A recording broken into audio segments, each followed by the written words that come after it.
So Dominique Wilkins came out and said that Donald Sterling fixed the game. So Dave Robinson won that scoring title back in '94 with Shaquille O'Neal. It was something that he wanted. What am I supposed to do with that? I'm not shocked or surprised. Heck, a lot of people think the NBA is fixed. Tim Donahue told you that all the time, but all you ever heard from the late David Stern was, "Oh, he's a felon. What does he know?" Don't that sound like somebody else recently when Suge Knight made those situations about Clive Davis and Jimmy Iovine and them, and Clive Davis's team said, "Oh, he's a felon. What does he know?" I'm gonna tell you something. All the pro sports, including wrestling, TV wrestling, comes across fake.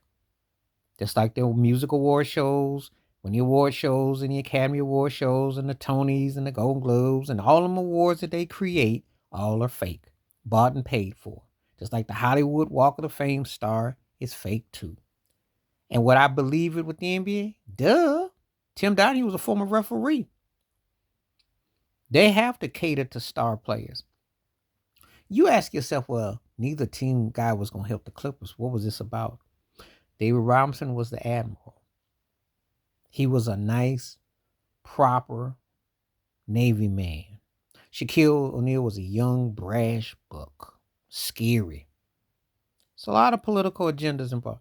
Maybe that's why on Shaq's 28th birthday, he put that 61 piece on the Clippers. Did you ever think about that? Maybe he knew. I believe that people whisper and say things. Now, you ask, why would Dominique say this after all this time? Because there's more to it. We got to believe.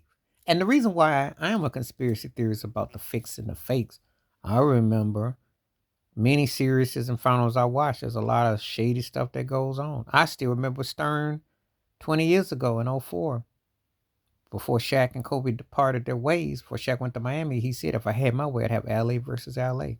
He made up in his mind where he would say things publicly. And Donald Sterling, anything would go. These owners are bought and paid for, and they check everybody out. So why not? If they want something done, they give the green light. That's why Elgin Baylor could never say much when he told everybody how Sterling was. No one heard him. Do I think other NBA owners are on the fix and the take? Yes, I do. When Jenny Buss says that she was felt inappropriately by a fellow owner and she never disclosed, well, they do anything. You've had Sterling and that Phoenix Suns owner, both Seaver, who both lost their jobs over being racist. So why would I not be surprised about a fix? Why would I not be surprised? You remember 78, 79, remember the Celtics got to get Larry Bird one year when they used to have the old lottery. And David Busher with the Knicks, it's coming from 40 years next year with Patrick Ewing, that it coin just so happened to flip to the Knicks. You always see these things happening, and then you look at people crazy because they say it's fixed. Why do people say stuff is fixed? Because if it comes across too good to be the true, chances are it was too good to be true. And would I be shocked or surprised? No. I think there's more that goes on with it. I think that they created superstars, and then when you fast forward to how so much you can put an asterisk by a lot of these teams that's won championships. If so and so plays, if this happens, or that, and then you got to ask yourself, up until I want to say the Bulls and the Spurs, that's 11 rings right there between those two. Okay. But you remember the Lakers and the Celtics got a ton, like 35 between both of them. It's crazy. And then if you put those two teams, when I just mentioned the Bulls and the Spurs, you got 4 teams that have won 48, almost 50 rings. The league has been around. Now, I know people are going to say, well, the Celtics, there was only like a hand 10, 12 teams. But has it really changed that much? And ask yourself, it's still the big market. If it's not the big market, how come we don't get to see, we might get to see Minnesota in the finals, but I don't know if we ever will. But how come we don't get to see everybody getting a chance to get to the finals? If it's such parity, the parity that they speak of, which is kind of comical. If I had Miami, Detroit, they won 3 chips each. I'm just thinking about teams that won at least 3. You know, you put certain things in perspective and you look at it. And it doesn't look so obvious that New York would be front and center. But, you just look at certain things. Because there was a time for a while, there was only a handful of teams that had won a whole bunch of rings. So when they talk about, oh, the this and that, but then you've added more teams, how many teams have won? How many more teams have won multiple rings? That's what makes them look so suspect. So I believe Dominique Wilkins about Donald Sterling. There was nothing I wouldn't put past Donald Sterling. Is the fact that we lived in a actual and factual world. We could have the surviving Donald Sterlings. We could have the surviving David Stern. Robert Seaver, Phoenix Suns is not quite the selling point. But David Stern, who I think has some Clive Davis sway in the NBA, and I know Adam Silver, and Donald Sterling, I wouldn't put nothing past them. Would put nothing past, because a lot of stuff went down and it got looked the other way. So would a fix be out the other way? With a little bit of this or that?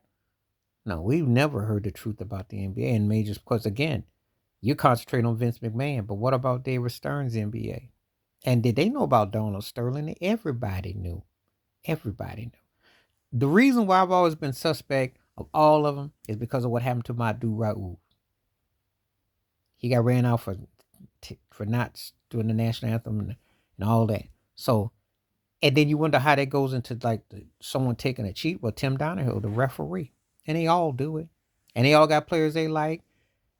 Everybody knows the refs out to get them, the ones they don't like. Rasheed Wallace has talked about it. Allen Iverson's talked about it. Shaquille O'Neal's talked about it. They've all talked about voices and displeasures. Hugh Holland's phantom call against the Bulls, Scottie Pippen against the Knicks. The final. Different things you've seen over the years. Finals that look suspect. Conference finals that look suspect. First round, second round. Things looking suspect. How's it come to view? How's it come to pass? The NBA that they want is this NBA of shooting. No disrespect, because Steph Curry is one of the greatest players ever and the greatest pure shooters, as far as shooting threes, etc. But the style of play is script. This is script. The stuff that you see is script. Victor Wembanyama blowing up, that's script.